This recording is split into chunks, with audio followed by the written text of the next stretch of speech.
L'informatique, c'est l'ensemble des sciences et techniques qui permettent le traitement, la transmission et le stockage de l'information. À travers l'ensemble des universités dans le monde, on peut distinguer globalement 8 branches d'enseignement informatique. Et certaines d'entre ces branches ont des spécialisations à l'intérieur de la branche elle-même. Il s'agit de systèmes d'information, il s'agit d'informatique de gestion, réseau, système et sécurité informatique, informatique, mathématiques appliquées à l'informatique, génie logiciel, génie informatique et génie électrique. En clair, plus vous descendez ce tableau, plus il faut être fort en maths pour faire des études brillantes dans ces branches-là. Lorsque vous étudiez à l'université dans une branche donnée, vous pouvez faire carrière dans les branches au numéro inférieur. Mais c'est plus compliqué dans le sens inverse. Lorsque vous étudiez dans les branches 6 à 9, c'est-à-dire que mathématiques appliquées à l'informatique, génie logiciel, génie informatique et génie électrique, il est hautement conseillé de faire au minimum le master pour peser lourd sur le marché du travail international. Par contre, lorsque vous étudiez dans les branches 2 à 5, c'est-à-dire système d'information, informatique de gestion, réseau, système et sécurité informatique et informatique, on observe que généralement, dans ces 4 branches-là, généralement, les gens préfèrent s'arrêter à la licence et se lancer dans le système de formation professionnelle en vue d'obtenir des certifications professionnelles. Les certifications professionnelles, ce sont des diplômes que délivrent les grands constructeurs informatiques comme Oracle, Cisco, Microsoft, Red Hat et j'en passe. Alors, les certifications informatiques sont organisées, elles aussi, en filières et il y a 4 niveaux hiérarchiques.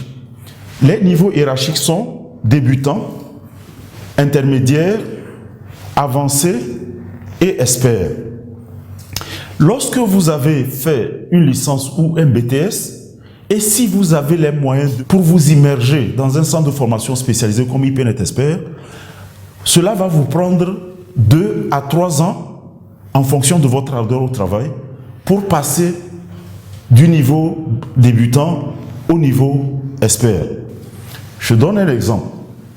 Pour les technologies Cisco, vous préparez l'examen CCNA au niveau intermédiaire et vous passez 3 examens au niveau avancé qu'on appelle CCNP et ensuite vous entamez le dernier examen qu'on appelle CCIE.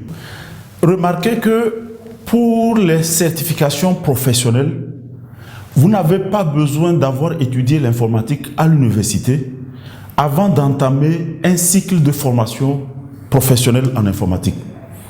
Alors, je reviens ici pour dire que c'est lorsque vous voulez faire carrière dans le système d'information, informatique de gestion, réseau, système et sécurité informatique et informatique, vous pouvez très bien vous arrêter à la licence et mettre le gros de vos moyens pour passer sur les certifications professionnelles parce que pour briser les portes de l'international, votre compétence sera évaluée par rapport aux certifications professionnelles.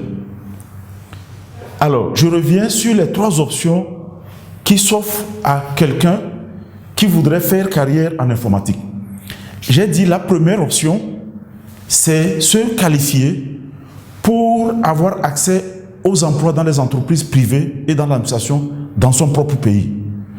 Alors, pour les gens qui veulent emprunter cette voie, ils étudient à l'université dans l'une des 4 branches que j'ai citées, système d'information, informatique de gestion, réseau et système informatique et informatique.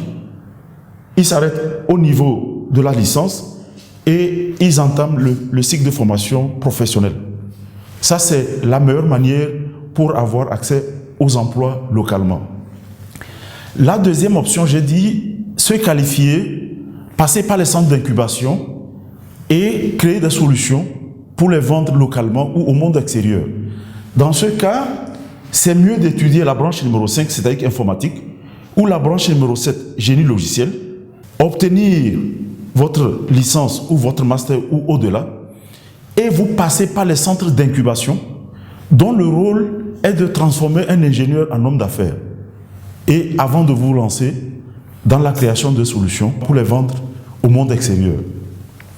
La troisième option, c'est d'aller compétir avec les autres jeunes dans les parcs technologiques qui sont en cours de création.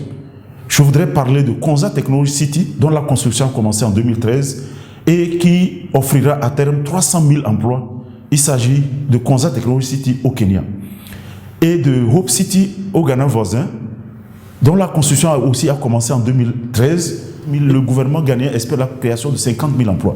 Mais ça ne sera pas seulement les Ghanéens qui seront employés là-bas. Parce que ceux qui vont venir créer les entreprises, ça peut être des entreprises américaines, israéliennes et autres. Et là, ils vont chercher des professionnels aguerris.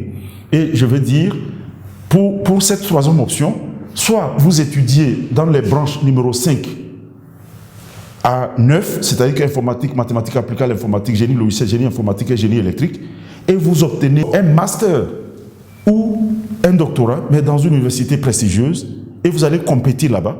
Ou alors, vous étudiez dans système d'information, informatique de gestion, réseau système et sécurité informatique, vous faites une licence et vous vous lancez dans les formations professionnelles. Et en ce moment-là, pour espérer véritablement compétir avec les gens, il faudra que vous soyez au niveau expert. Toutes ces explications, vous les avez dans un livre que nous avons publié récemment qui s'appelle Informatique, les métiers porteurs. Il se vend à 3 000 francs à IPNet Expert et vous pouvez aussi le télécharger gratuitement à www.ipnetexpert.com/informatique.pdf.